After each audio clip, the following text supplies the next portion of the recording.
A tense political game is playing out within President Tinubu's ruling APC party between the former governor of Kaduna State, Nasir El-Rufai, and the leadership of the APC.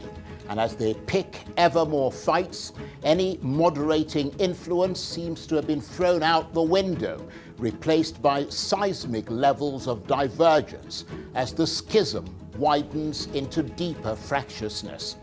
Despite denials, insiders will tell you that it's a time of extraordinary turbulence, and it doesn't look like it's getting any less so as the 2027 general elections approach. So far, Malam El-Rufai, by the sheer propelling force of his character, appears to have defied all the challenges that have been thrown his way. But as both sides push the boundaries, can they still find a political sweet spot between them? Or has Malam El-Rufai become too much of an enemy within, blowing up any chance of that happening? I'll be joined in the studio by the former governor of Kaduna State, Nasir El-Rufai, in the first interview he's granted to any news organization since he left public office in May 2023. Plus, for an assessment, we have our guest commentator, a leading thinker who will bring his depth and breadth of analysis to the big issues of the day. I'm Charles Enyegolu, and this is Arise Prime Time.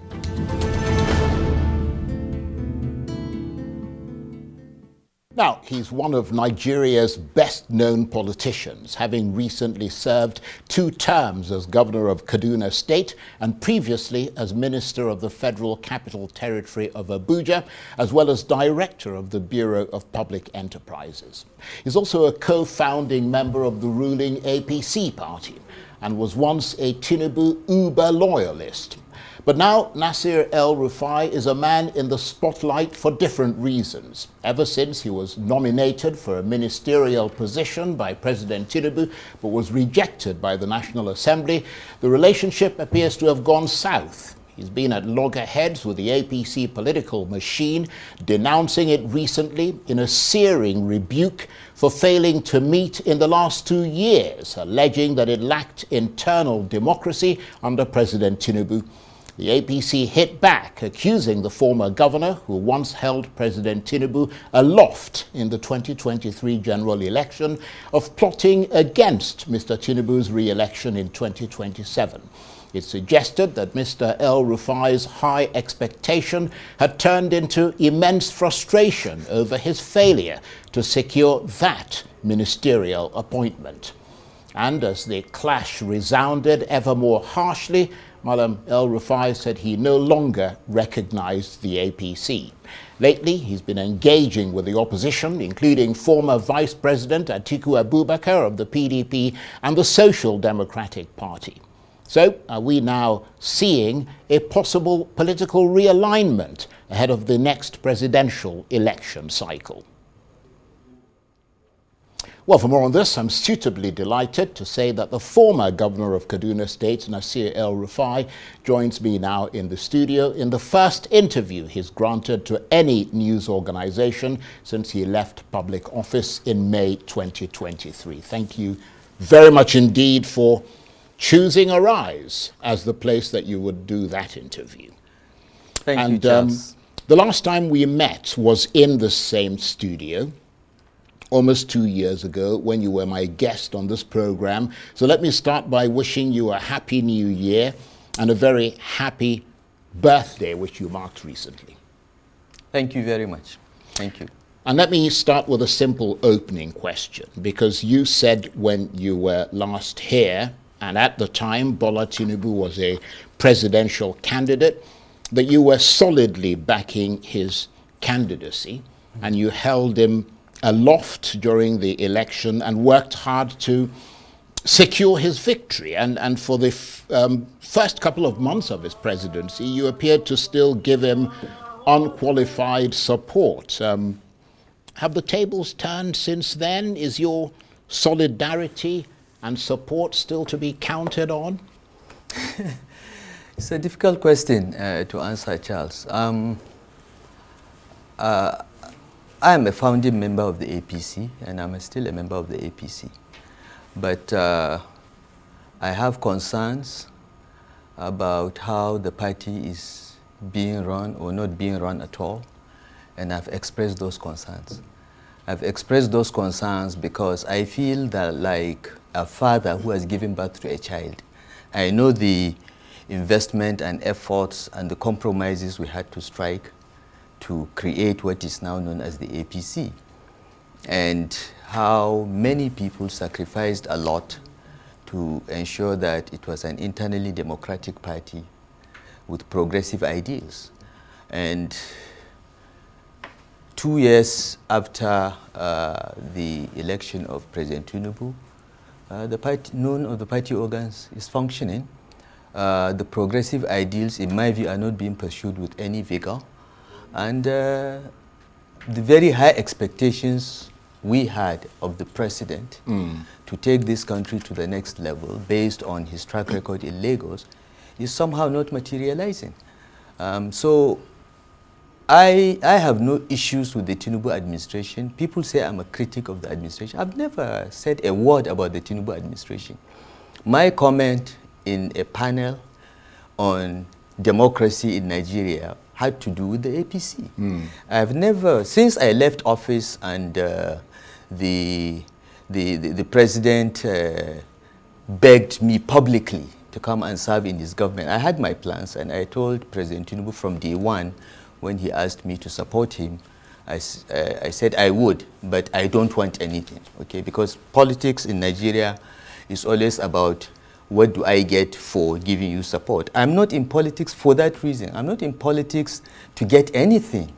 I have a surname, I'm a self-made man, I have made my money before coming into public office.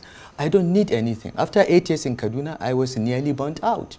I was struggling for 8 years, and I wanted to take a break, and I had my private plans. The president publicly appealed to me to put my plans on hold, and through 2 months of negotiation, we finally agreed that he would nominate me as minister, and there were certain conditions I attached to that. I think along the line, either the president changed his mind or something else, because please don't believe the story that the National Assembly rejected me. The National Assembly had nothing to do with this. The president didn't want me in his cabinet. He changed his mind. Whatever it is, frankly, I don't care. And I told him, and I moved on. And since I moved on, I've not said a word. I've not granted any interview. I've not commented on the government. But it is within my rights as a founding member of the APC, as one of the 34 people that signed the INEC form that got the party registered.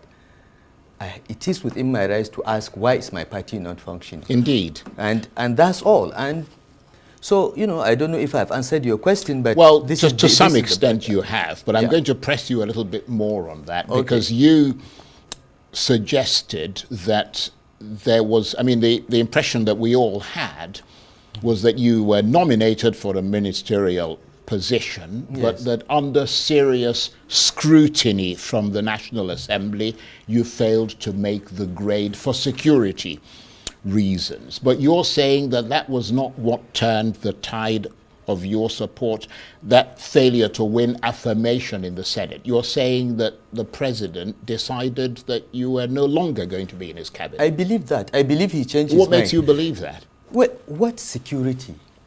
What was the security issue? I have been a governor for 8 years in one of the most difficult states in the country. Okay? I have been minister 20 years earlier. I've been in public life in the last 25, 26 years. What is the security issue?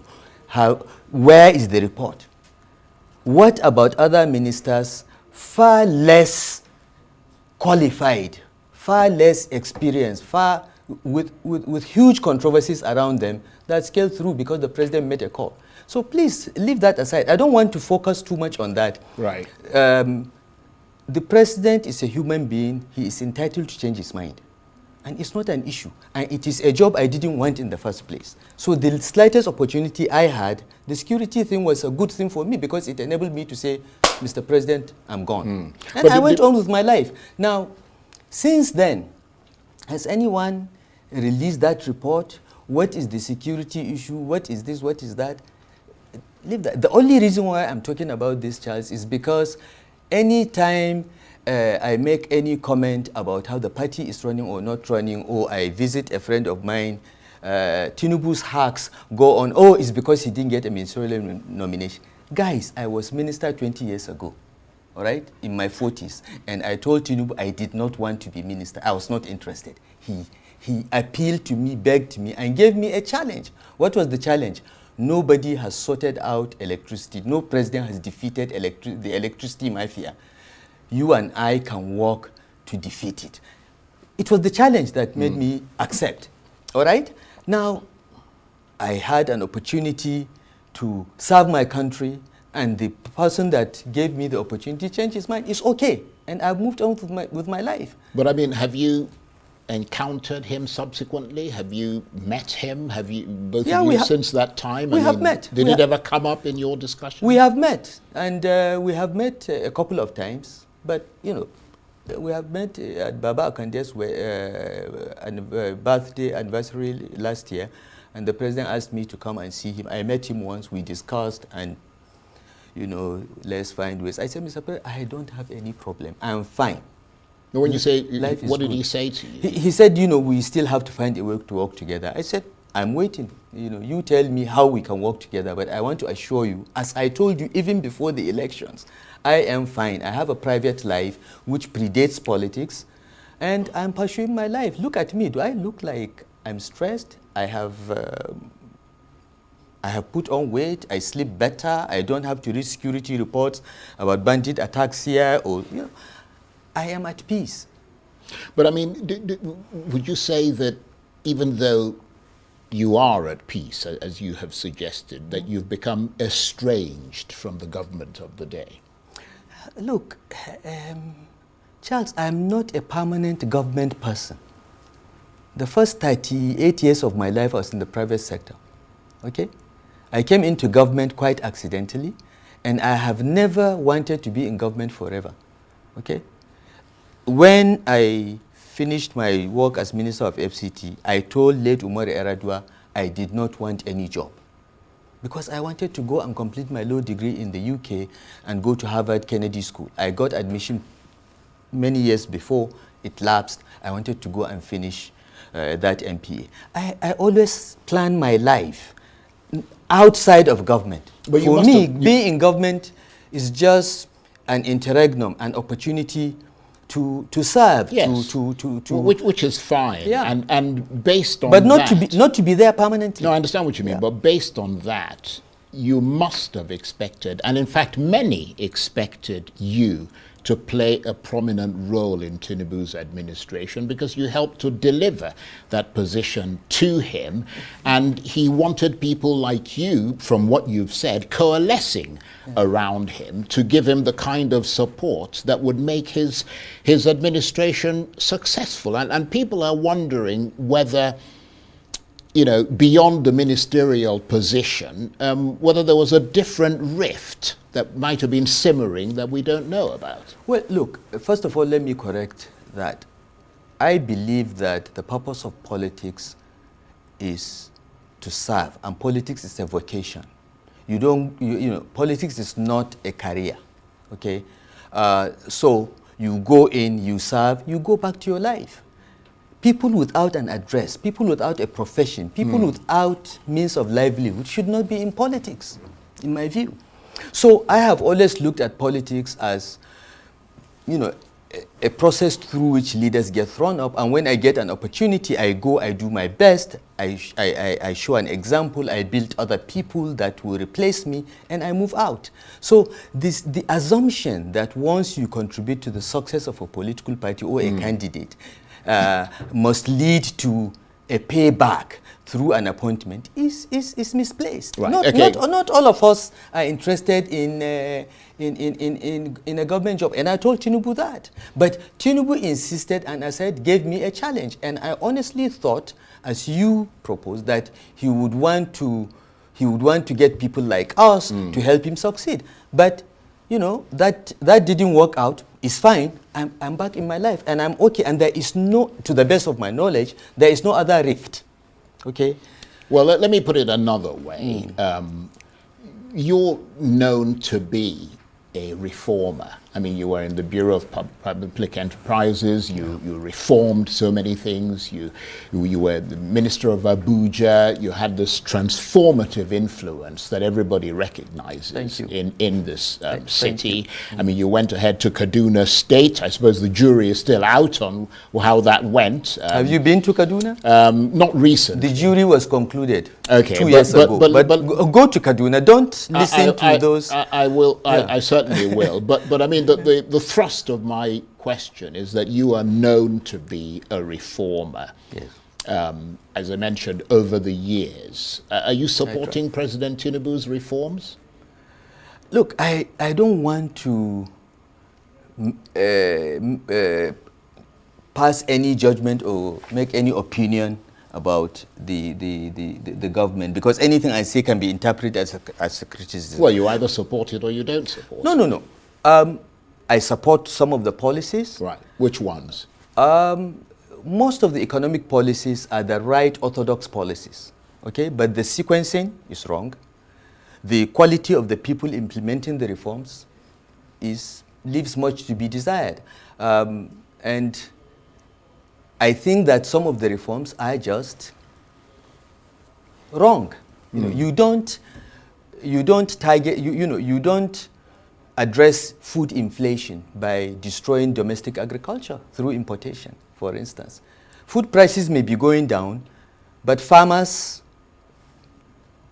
are being impoverished because they are being made to compete with subsidized agricultural products from Europe and other countries. So I have issues with many of them, and you know, I'm in touch with many senior officials of the administration, and I give them my opinion privately. But I don't want to go beyond that, because you know, tomorrow they will say, oh, it's because he was not minister. Guys, I was minister 20 years ago. I'm beyond that. Okay. And indeed, the president recognized your contribution to this country when he sent you a birthday message, which I understand was very flattering. It was nice. Were you flattered by it? No, I wasn't flattered. I actually complained to Bayo Onanuga when I saw him. I said, why did you mess up my birthday? He said, why? I said, all my enemies... How do you mean mess up your birthday? Well, by issuing that message, all my enemies that were celebrating that no one would recognize my birthday compared to when I was governor, you know, were made to be unhappy. Some were compelled to send me birthday greetings because the president sent birthday greetings and recognized that I contributed to the formation of APC as well as success in 3 presidential elections. And we joked about it. But yeah, it was kind of the president, but it hurt my enemies more than it made me happier. And of course, I don't know how much you hurt, because you, as you correctly pointed out, you were one of the founding members of the APC. I mean, recently you said the APC was originally established to combat corruption, rebuild the Nigerian economy, and enhance security. But you were quite clear that along the way, those goals have been abandoned. The APC, as I mentioned, is of course your party, so one presumes that you have the inside track on what's gone wrong and how it has come to this. I don't know what has gone wrong. All I know is that a political party functions through internal democracy. When the organs of the party meet, okay, they give feedback to the government as to how it is doing, how it is aligning its output and efforts with the manifesto of the party. That's the purpose of having National Executive Committee meeting, which the APC Constitution requires must take place at least once a quarter. That's the purpose of having National Caucus, so that other non-members of NEC, but experienced, you know, former governors, former this and that, will come and give their views, what they are hearing on the street about the effectiveness of government policies vis-a-vis the promises the party made. In 2 years, the party has not met. So no one, to the best of my knowledge, no one has any inside track on what has gone wrong.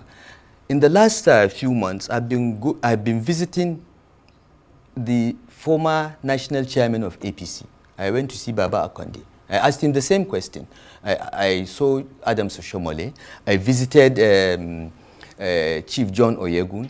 Yesterday, I went to Kefi to meet with Abdullahi Adamu. I am asking the same question. What is happening to our party? What has gone wrong?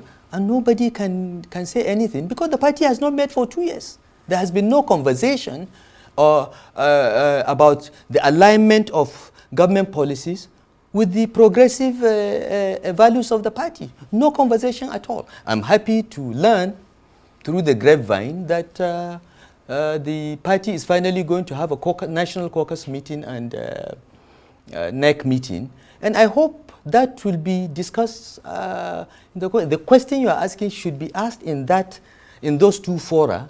And let's find out why has the party forgotten its founding values? But of course, you, in spite of all that, I mean, clearly you sound deeply frustrated. Anybody who's watching you now can see that. You have said that you have no intention of leaving the APC, but you wanted it to change. I mean, and you're not seeing any signs of that change. Yeah, well, first of all, I didn't say I have no intention of leaving the APC. I said that the APC is my party. I founded it. Well, you did say that you didn't intend to leave. You said when you leave, at that time, you will retire. Yeah, and that's it. Yeah. You wouldn't join any of it. At that time, yes. But now, I'm not leaving the APC, Charles. The APC has left me. We founded that party based on certain values. The party has left, okay? I am stranded. I'm standing. The APC is there. I'm here. So, to be very accurate, I'm not leaving the APC. The APC has already left me. Right. Having left you, yes. What happens next? Well, I'm not ready to retire from politics. Right. So you're shopping around. So sooner or later, you know, I may have to find another platform to pursue those progressive values that I believe in. If I can't find them in the APC, I hope that the APC will meet and correct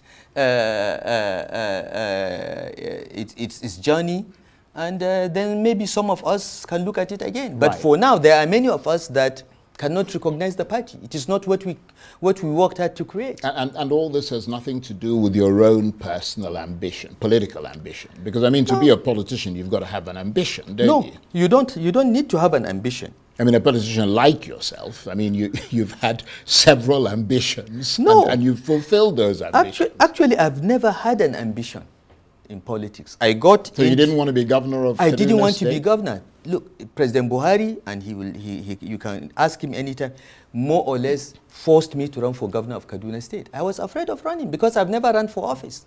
I am a worker, Charles. People go and run for office, and they have a difficult assignment, and they get people like me who get it done.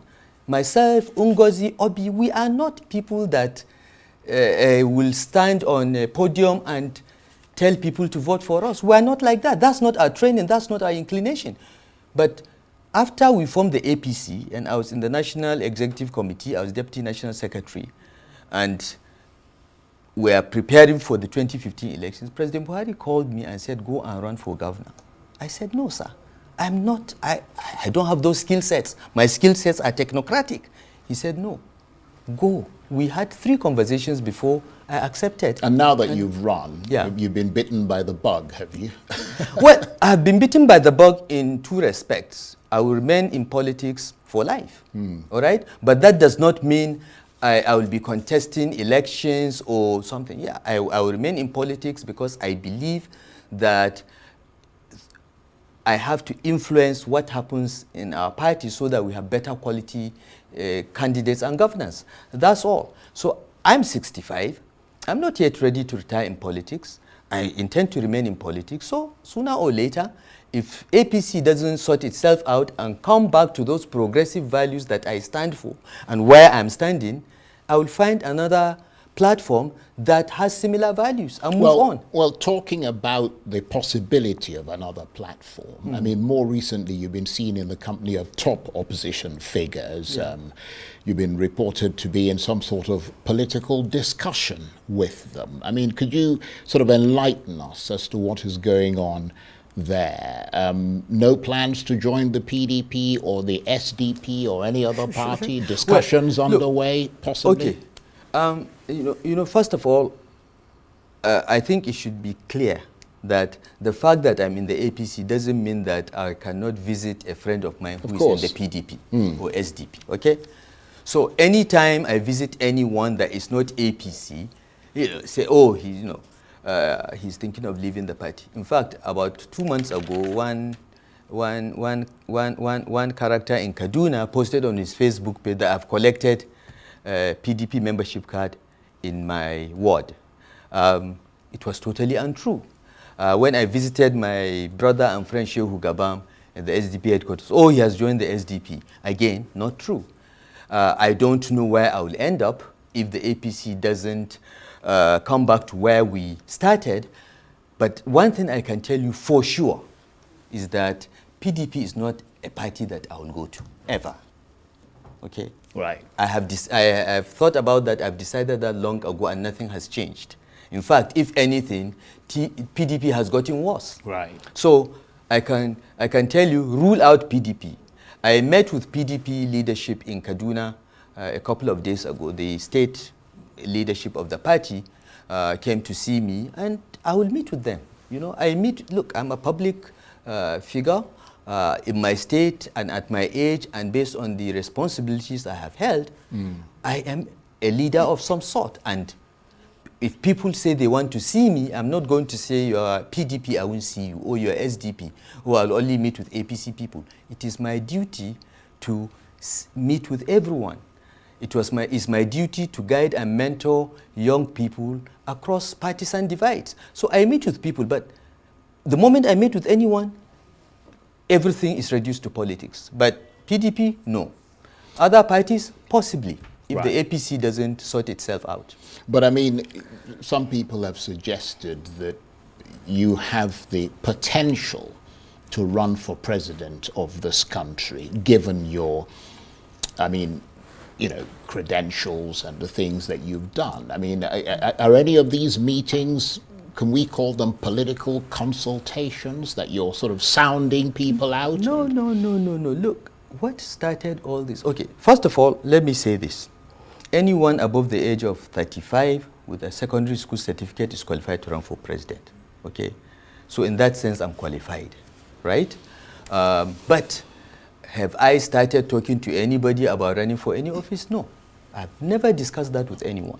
Okay. Never. Please stay with us, because we're going to take a short break. You're watching Arise Prime Time. Plenty more still ahead. Stay with us.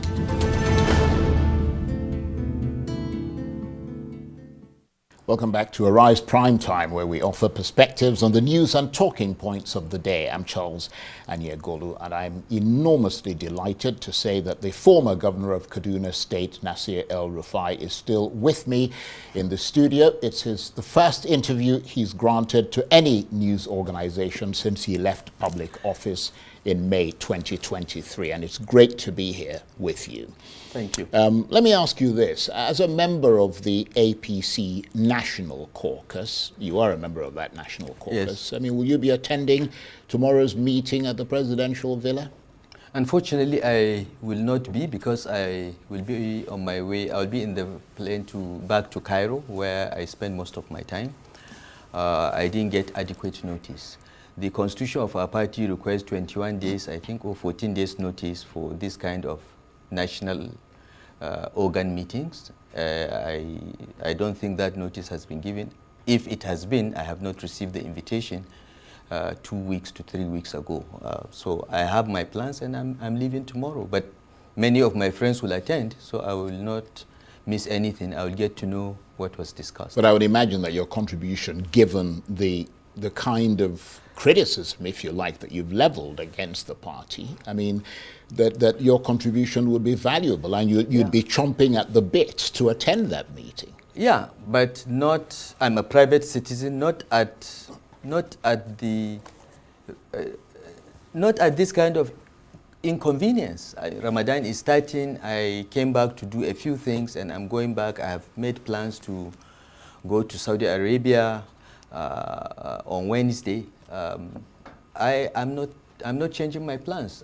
When the party meets, whether I'm there or not, I think we have shouted loudly enough for the leadership, if they care, to do something about it, and we'll wait and see whether they do something about it.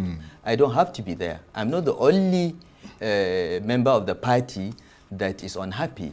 I was just the one that was given the opportunity to say something in a panel, which I was not even supposed to be a member of the panel, but somebody didn't show up, and I was drafted, and I made my comments. And I always say my mind, and when it comes to my country and my party, I take no prisoners. Well, as you can see, those comments that you were drafted in have gone viral. And one of those comments was when you talked about the problem of poor leadership in Nigeria. Yeah. You said it's rooted in the leadership recruitment process. In other words, in your assessment, most of the delegates who select the leadership are illiterate and therefore unqualified. Yeah. As I'm sure you know, it's been burning up the internet. Yeah. Your critics have suggested that it's the same delegates that you're now criticizing who were responsible for electing you into office, and that you wooed the same delegates to help elect President Tinubu into office. And why, I mean, they're wondering why you're reacting this way now. Yeah, look, there is a political culture in Nigeria that tends to reject educated, sophisticated, enlightened people. That's what I was complaining about. Now, if my critics say that those are the same delegates, they are wrong. Because in Kaduna, when we set up the APC, we went out of our way to have better quality people, more educated people, and that's why the APC in Kaduna functioned reasonably well. Yeah, but you can't have, in any party, you can't have literate people. Or no. I mean, you know, party is a party with different people. Membership is different. Anyone can be a member of a party, but the leadership of a party requires certain qualifications and an appreciation of what you are there for, okay? And we tried to do that a little better in Kaduna. Now, it's a political culture that has started from the 60s. Right. So it cannot be eradicated overnight. But when we are searching for solutions, we must be honest enough to recognize problems, even if we benefited from those problems. Because I am not doing this. I'm not in politics for myself. I'm accomplished. I am grateful to God for His grace. Right. Okay? But I have children. I now have 3 grandchildren. So it is in my best interest, my enlightened self-interest, to ensure that what I have seen or even benefited that is not in the public interest, in the long-term interest of this country, I voice it out so that we begin to correct. Well, you say, and you've said this repeatedly, that you're not in politics for yourself. Yeah. Would you be in politics beyond the Nigerian public? Would you be in politics for someone else? Because, I mean, in 2023, you were in politics for President Tinubu. You supported him. Obviously, I mean, you were governor of Kaduna State, but I mean, you supported his presidential bid. Yeah. And I'm wondering whether this time around in 2027, obviously your support is, I would imagine, quite valuable. I mean, they don't think so. Would you support Atiku Abubakar, for instance, for president in 2027? Or would you retain your support for President Tinubu's second term? Okay, let me correct some of your assumptions. Right. In 2023, the 2023 election cycle, personally, I can tell you, I was indifferent about candidates. Okay? I was indifferent who became the presidential candidate of the APC. What I was determined will not happen is for a northerner to emerge as the presidential candidate of the APC, based on the understanding that I know we had in 2013 when we formed the APC, that after 8 years of Buhari's rule, power will go to the south.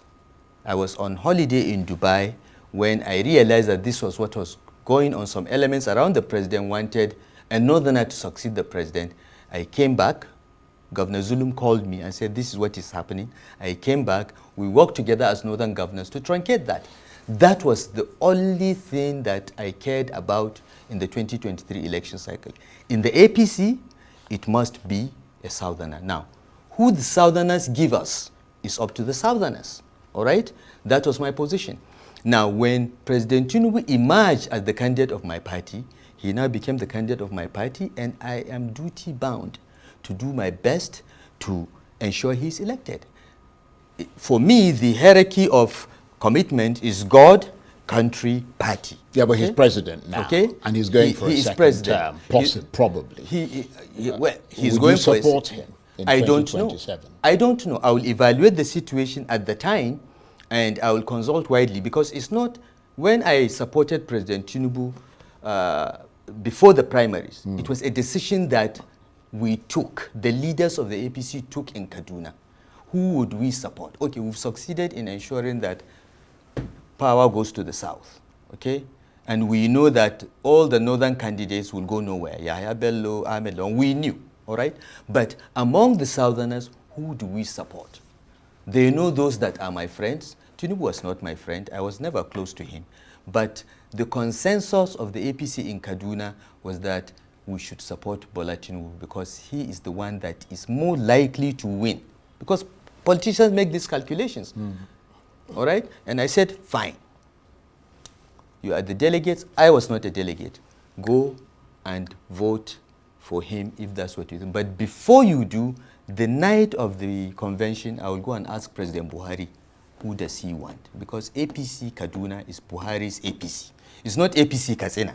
Buhari lives more in Kaduna than Katsina. So I went to President Buhari that night. I said, the delegates are waiting for your final word, who to vote for. And he said, Malam, go and tell the Kaduna delegates from me to vote their conscience. And I went and said, go and vote your conscience. And I left the convention ground. So I want to put things in perspective so that you understand. Now, once Bola Ahmed Tinubu became the candidate of my party, I'm a loyal party man. I care about the party. I'm not, for me, the party is not a platform. It's not something to eat from. It is a commitment to certain values. And I did my best to ensure that President Tinubu won the election. Now, in 2027, I'm going to consult the same people. We're going to take the same decision, which candidate to support and in which party. But do you think, because you mentioned here that you were obviously driven by certain principles, one of them being that the presidency had to go to the south. Irrespective of who emerged as the person, it had to be a southerner.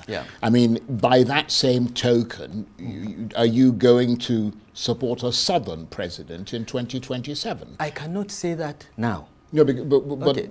No, let me explain. Following from the logic of your sort of I'm argument. in a different position now. Right. In 2023, I was a governor. I was a state governor. And whatever decision we took must reflect the values of Ahmadu Bello, Aminu Kanu, Sakashmi Ibrahim, J.S. Taka, our leaders in the north that had a handshake across the Niger with our southern brothers and built trust. That was the duty imposed on me as a governor. I was not an ordinary person. I was the representative of late Ahmadu Bello, Aminu Kanu, and so on. These were the values we were pursuing. It was not about personal interest. Now I'm a private citizen, okay? Now I'm not sure I will be in the APC in 2027. So I cannot answer that question. As a private citizen, I can afford to be reckless and say, you know what? We gave the Southerners their chance. They gave us Tinubu. Has he done well? If he hasn't done well by 2027, let's vote him out, okay? I would prefer that a Southerner succeeds Tinubu. But at the end of the day, in the party that I would be, whether it is APC or any other party, the calculation has to be who will win. And as I told you earlier, in Kaduna, when we looked at all the southern aspirants, our caucus said, look, Tinubu has the best chance of winning. Our party must win. Whatever the baggage he comes with, let's manage it after we win. It is the same way these decisions are taken. Now, in 2027, I will not be a governor. So I will not have the sort of clout that I had in 2023. But I'm just explaining this so that people understand that in those smoke-filled rooms where these political decisions are taken, hard political mathematics takes place in which you want to win. And the person that wins is the one that you go for. It doesn't matter where he comes from. It's the person that you think will win because your party should win the election. So I cannot answer that question now. It's a question that we'll have to look going forward. Right. Okay, but let's assess the political temperature in this country from the northern perspective. Yeah. We've read many times, we've had people sit where you're sitting from the north, the Northern League, different people from the north who express dissatisfaction with President Tinubu, particularly over appointments. What is your position on that? I agree with them. I agree with them. I think that President Tinubu's appointments are quite imbalanced. But unlike others that think, oh, the appointments are skewed towards Southwest, no. Please, don't blame the Southwest for what one individual is doing. Okay? As a northerner and someone that lived half of his life under military rule, we have suffered that. The military takes power, they do things, the head of state is a northerner, he messes up, every northerner is blamed. No. Yorubas are very honorable people.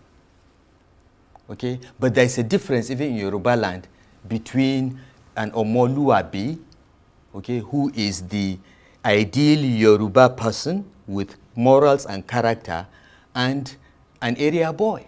Okay? So I want people to stop saying it's Southwest. Look, President Tinubu is appointing his own boys. Not because they are Yoruba, but because they are his own boys. And most of the appointments do not even reasonably cover the Southwest. Okay, so people should stop confusing the two. The appointments are not balanced. Yes, definitely. Definitely. Right. You cannot argue that. But it's not a Yoruba thing. Please don't punish the Yorubas as you have been punishing Northerners for the sins of the military. Okay? Let's focus on individuals and hold them accountable. President Tinubu needs to do something about that. It's still not too late, he can correct it, but there is palpable anger in the north, and all the people around him, all those telling him that everything is quiet, they cannot go to the north and say vote for APC or vote for Tinubu today. But it's 2 years to the elections, it's not too late to correct things, and he knows. I have passed this message through many of those close to him. I hope they have the guts to tell him. Right. I mean, you've talked quite a bit about the North in general and Kaduna, your state in particular. What's your profile like there now? I mean, I'm wondering what sort of relationship you have with your successor, Governor Uba Sani. Look, Uba Sani has been my friend for many, many years, but he is not my friend anymore, because for me, the word friendship is a very important concept. God gave us our relatives. He chose our relatives for us. We have no choice. But thank God we can choose our friends. And for me, a friend is someone that has some fidelity to some ethical and moral standards and will be there for you when you need him, not when there is time to party or enjoy. And I try to live that. Okay? And those that are my friends know that I will be there for them when they need me, and I will rise and defend them. That's what I call friend. Uba Sani is not my friend. No, RIBADO is not my friend. They were my friends at some point, but not anymore. Okay? As to what is happening in Kaduna, I don't comment on any job that I walked away from. I left BPE 22 years ago. I only went there to interview the DG for my PhD something, and then they came and interviewed me when they were doing a review of the privatization program. Since I left the FCT, I never went back there until my former classmate in Barewa, Mohammed Bello, became minister and wanted to see me repeatedly, so I decided to drive into his office. I don't comment with what I'm done with, so I won't comment about Kaduna. those that say I am relevant or not relevant in Kaduna, I don't comment on that. Let us wait. In 2027, we will see who is relevant and who is not. Well, under his watch, Uba Sani, you were accused of massive corruption. To quote them, Yes. the State House of Assembly investigated you, recommended that you be fully prosecuted. The lawmakers alleged that hundreds of billions of naira was siphoned off by your administration, money that was simply spirited away, according to them, with no Yes. projects to show for it, leaving the state horribly indebted. Yeah. He felt it was his responsibility because he's the chief executive of the state, and that, I mean, it's not a matter of friendship, it's about responsibility to the people of, Yes. Kaduna State. You Yes. denied the charges, calling them a political witch hunt, insisting that you governed with integrity, and you suggest that the motive is to damage your political prospects. Yes. Tell us more. Look, if the State House of Assembly is investigating my administration and they have questions, I think the basic principles of fair hearing require that I am invited. I was never invited. Okay? I have read the report of the State House of Assembly where at the end of the report they said 423 billion was siphoned out. There is nowhere in the report where they tabulated that 427.73 billion from where to where. Money doesn't disappear these days. Money is all electronic. From where did this money move to where? Okay? And the State Assembly recommended that I should be investigated by ICPC and EFCC, blah, blah, blah. I told my guys, calm down. They want us to investigate. We responded and said, this is nonsense. Because the state, Kaduna State, earned about 900 billion in the 8 years I was in office. Now, 45% of that disappearing, I would like to see from where it went. And out of that 900 billion, 500 something billion was salaries and overheads. Okay? So I would really want to see a breakdown where that money was taken from and to where. Now, when we responded and got the report, I told my commissioners, government is big. A lot can happen below your level that you don't know. So let's not say anything. Let's wait and see. The anti-corruption agencies, particularly ICPC, have been inviting our people. They have found nothing since then. Okay? An administration that's supposed to have siphoned away 423 billion, so far, 2 people have been charged. One for 64 million that was paid to his account as reimbursement for something he did for the government. Another for, I think, 115 million that they said he sold government properties and the money didn't get to the account. The money went into the account and they know. Okay? I thought my commissioners or any one of us would be charged for billions. But these are paltry amounts. Now, what's happening in the ICPC? The EFCC has done its investigations and they have not charged anybody because there is nothing, all right? But the ICPC, whose chairman is the brother of a friend of ours called Farouk Adamu Aliyu, who is a very close friend of NUHU RIBADO, reports to NUHU RIBADO on this. This project of destroy Nasir ELRUFAI is NUHU RIBADO's conception. He's the architect and he's the builder of that project and he's the one working with Ubasani to implement it. So far, it has been frustrating for them because they have not been able to find anything. In fact, what they have resorted to doing in the last 2 weeks is to be calling lower level people and some of my officials and saying, implicate Nasir ELRUFAI and your problems will go away. This is what the ICPC has become. The EFCC is far more professional. They have, done a much better job of it. And now that we have seen that the whole thing is a charade, we are going to start fighting back. Right. Okay?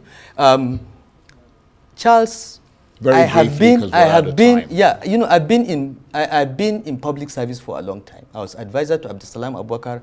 I've been DG of BPE. I've been Minister of FCT and Governor of Kaduna State. I swear to you, I swear to God, I have never in my life taken a penny that I'm not entitled to. In fact, in Kaduna State, in my first term of office, because we took a vow along with my late deputy governor that we'll be donating 50% of our salaries and allowances back to the state coffers, I did that. I gave my own entitlements to the government, and I have treasury receipts for that. Right. I have never taken a penny of it, but somebody wants to destroy my reputation. Why? NUHU RIBADO wants to be president in 2031. Well, he has to eliminate every northerner that well, he thinks is in the radar. That's what's going on. On that note, I have to say thank you very much indeed for taking the time to talk to us, and also to say that NUHU RIBADO, members of the APC, have a right of reply if they want to reply to the things you have said here. But it's been an absolute delight having you here. And your forthrightness is always appreciated. Thank you very much indeed. Thank you, Nasir El-Rufai is the former governor of Kaduna State, and this was the first interview he's granted to any news organization since he left public office in May 2023. Thank you very much indeed. Thank you, Charles. That's it for this edition of Arise Prime Time. Join us again tomorrow. From me and the entire team here in Abuja, bye-bye, and thank you for watching.